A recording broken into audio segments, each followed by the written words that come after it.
Some context. We're going some context. We're going to do the show a little differently today.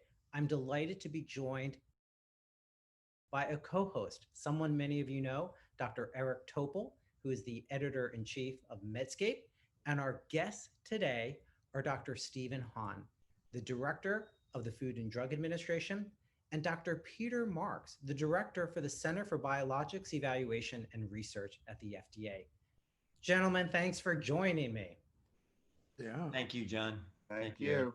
Well, Eric and I had a coin toss and I won, so I get to ask the first question, and I'm going to give it to Dr. Hahn. And I want to ask you what has been on many people's mind. A lot of folks have been talking about how the data is so compelling in terms of safety and efficacy. So then the question becomes, if that's the case, why an emergency use authorization and not a full approval? Well, John, it gets to the heart of the issue of what an EUA, emergency use authorization, is, and that's a special authority given to us by Congress after 9/11, the attacks, to expedite medical products. And really, just very simply, the major difference between an EUA for a vaccine and a biological license application is the amount and the complexity of the manufacturing data that we would need to see in a biologic license application, as well as the duration of follow-up for safety. But I want to make one thing clear is Dr. Marks and his team were very clear in the guidance that we issued both in June and in October that we needed to see very compelling evidence. And the actual term we used was clear and compelling evidence of safety and efficacy from at least one randomized clinical trial for a vaccine. So those criteria are very similar to what we would use for a biological license application. So in terms of at least the initial assessment of efficacy and safety, very robust data we received, but very similar to what we would sort of expect from a biological license application. And what we'll do moving forward is work with the companies for that full application, get additional manufacturing data, but also get additional safety and follow-up data. And Dr. Marks and the CDC have put in a terrific post-marketing pharmacovigilance surveillance system to pick up any additional safety issues that might arise. Well, you know, the EUA and the two vaccines now out there in the US is really extraordinary. So I wanted to start off just by congratulating you, Steve and Peter, and how what you've done over the last couple of months is just extraordinary. I mean, considering all that you were up against, that is, we had nothing. And then you also had all sorts of external unnecessary pressures. And you were basically in a fishbowl to try to get this thing through. So I think it's extraordinary. And I know how hard you all have been working to get where we are, which is, you know, just momentous. So it doesn't go without appreciation. I want to just say on behalf of all the medical community, and I'm sure the public, to see the FDA, this is their crowning achievement, transparent, everything vetted with the external experts and internal at the FDA. I mean, it's just remarkable. Now, the EUA was tightened along the way. I think back in October, and then maybe, I don't know, Peter or Steve, you could just give us some insights, because that was an important step that you all took to make sure that you got where we actually wound up, which is two complete trials, which demonstrated a replication of such extraordinary efficacy. I think the issue here is that we tried to be very clear about what we needed to see, and it's something that we've been thinking all along, but we thought it would be very important to make clear that if we were going to have data on these vaccines that made people feel comfortable using them, they needed to have the kind of safety data that allowed us to have confidence that the great majority of adverse events would have been seen. And we know that it takes, from studies that have been done before, it takes in general about 42 days when most of the adverse events occur. And if you look at various studies that have been done, 2 months median follow-up allows you to get the large majority of adverse events associated with vaccine administration. It's true that there can be some later events that come along, but the great majority occur within that period. So by putting that condition there, it allowed us to give people confidence about the adverse events that we might see. But it also allowed us to know that these vaccines didn't just cause some transient immune response, that at least there was a median duration of immune response of 2 months or longer. And that was another piece of this because you could imagine, especially when using new classes of vaccines, that you could see some unexpected things. So I think that combination of safety and efficacy, a median 2-month follow-up for the population was something that allowed us then to have some confidence in what the output here was. Yeah, well, you got the full efficacy endpoints for both the Pfizer, BioNTech, and the Moderna trials. So that was just, everything just was just remarkable there. And another point that is, I think a lot of people don't understand, the medical community, is the contribution that you made with respect to this concept of Operation Warp Speed. My understanding, Peter, is this was your brainchild, and you're a Star Trekkie, and that you had this, kind of, I don't think he's maybe going to take credit for the name. Well, let's hear this. Yeah. crazy idea that we could all do this pretty quickly. Can you tell us about what about this eureka moment about what turned out to be Operation Warp Speed?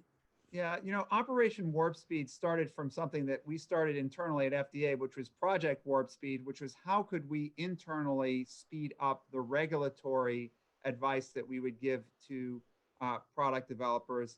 And then it gradually morphed into something more when it became apparent that a number of the manufacturers, the vaccine manufacturers, were talking about timelines that were a little bit less aggressive than we were comfortable with in terms of when they thought they would have a vaccine. I mean, there was timelines being talked about of not having a vaccine until summer of 2021.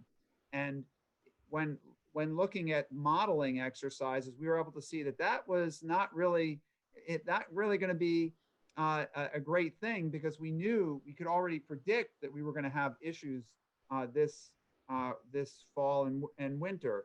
So that led us to kind of feel the need to escalate this and have conversations with the companies, and ultimately snowballed into Operation Warp Speed. And thanks a lot to Commissioner Hahn for supporting moving ahead with this and advancing this up through the secretary. So I'm very grateful to Commissioner Hahn for his leadership in supporting this. I think it helped wake us all up as a community that we had to do something, and I'm glad that it took off. I do want to ask you, Dr. Marks, a little more about the safety data and efficacy data, because even when we talk about Operation Warp Speed, in some ways we should be celebrating innovation, but people are concerned because they're not hearing enough about how we didn't cut corners, how we were able to innovate, and no steps were cut in terms of safety and efficacy. But you address the issues of safety, that it's consistent with other studies that most adverse events or serious adverse events we're going to see in 60 days, and we're continuing to evaluate that. But on the efficacy side, I wanted to ask you, because there's been an argument by some that it wasn't the best measurements. We're looking at symptomatic infection at a certain number of days post-vaccine. Should we be looking at different types of antibodies? Should we be looking at other outcome measures? And I recognize the studies are ongoing, but can you explain to our listeners about the efficacy data and how those endpoints were chosen and were the correct endpoints in your decision making? Yeah, I mean, I think I think the idea here of using a clinical endpoint of disease prevention that you could come to reasonably in a reasonable amount of time. I think it was these were event-based trials based on that.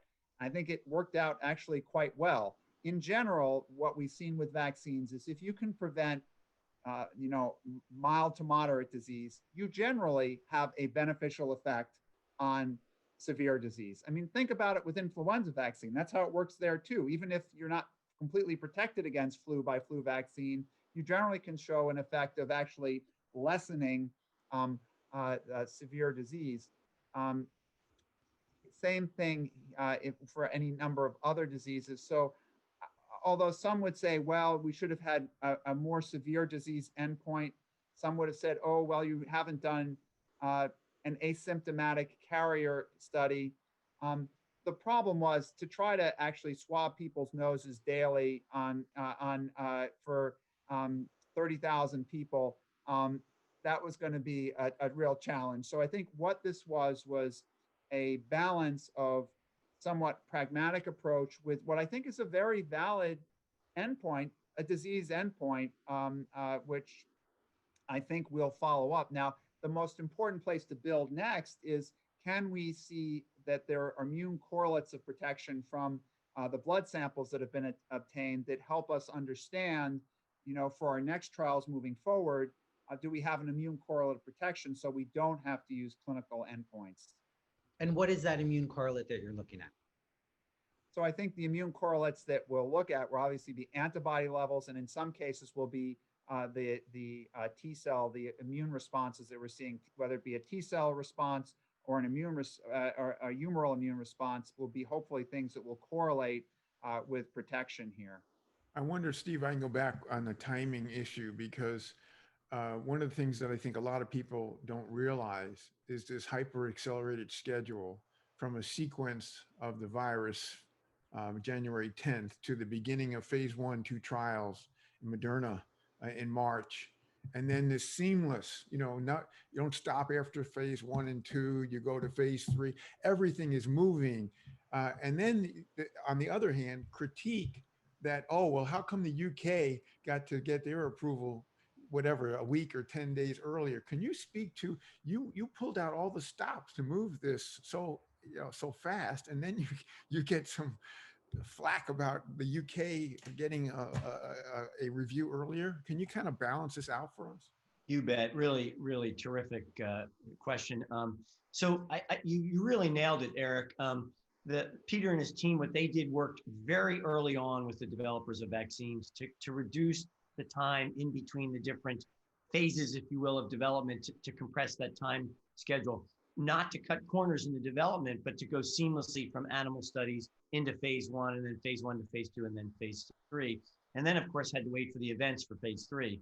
And on the side of the regulatory assessment, working on a rolling basis with the companies, having frequent communications also significantly helped reduce the time that we would need with respect to review of this. So I'm going to state this up front. We at FDA did not see this as a competition among regulatory agencies around the world. And I can't speak to what any other regulatory agency looked at. What I can tell you is that Dr. Marks's team in the past, for an application of this size, let's talk about Pfizer, it would normally take 3 or 4 months to fully review that and vet all the data. Remember, FDA, unlike any other regulatory agency, goes line by line in the data. We do our own number crunching. We do our own statistical analysis. Eric, you know how this is, and John, in medicine, if you don't verify and actually do your own analysis, you're relying upon other people's assumptions and the way they look at the data. We have to get this right for the American people, so we did that. And so when people asked us questions about pregnant women, people who had renal failure and other issues, we were able to look at the data and come back with answers or not and say, look, there's not enough data there. If you look at the issue around allergies, that was something that we looked into in the data, and we could provide great confidence about what the data from the clinical trials showed. So this is what distinguishes FDA, and I am incredibly proud of the heroic efforts that the people at CBER did, the reviewers and Peter. I mean, 3 weeks basically for the Pfizer BioNTech vaccine application, and 2.5 weeks for the Moderna application. Really record time, but at the same time did their incredibly thorough review. They are truly heroes. Well, I have to say, I've been doing clinical trials since the 1980s, making me very old. But, I've never seen anything. These are the couple largest trials in medical research history, and 74,000 people.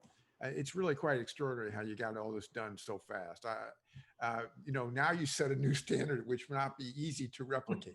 No, that's true, Eric. And I think the other part of this, the other thing that should instill confidence is that 2 trials, 30,000, 44,000. When you look at the average trial for a vaccine that Dr. Marks and his team has reviewed over the last couple of years, it's in the low 20s. I think it's 21, 125 is the average. So really a lot of data.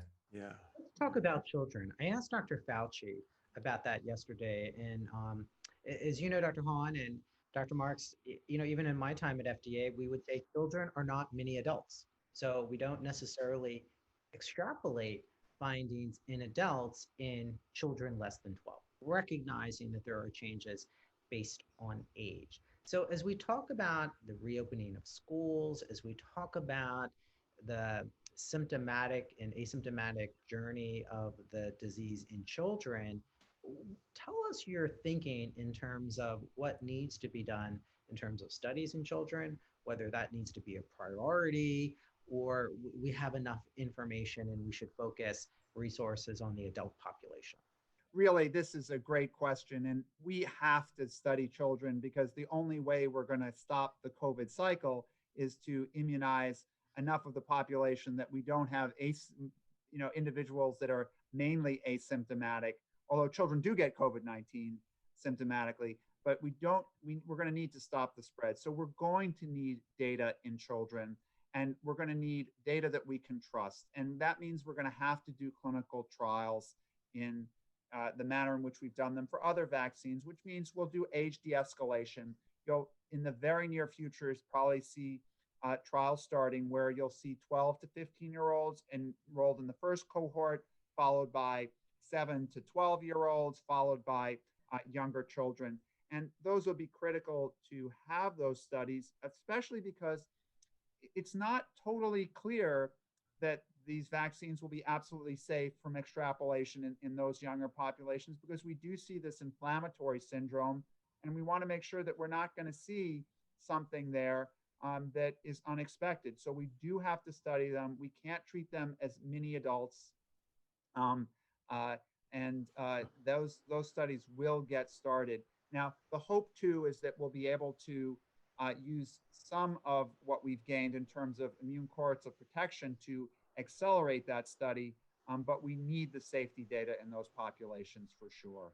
One of the things that's come up now in the post EUA is the single dose story. And so, as you both know very well, there was a sign of efficacy that was somewhat unanticipated starting about 10 days after the first dose in both the trials, Pfizer and Moderna. And there are some people advocating studying that, and more worrisome are people advocating that you should just take the one dose because then you won't have to deal with side effects or logistics or whatever.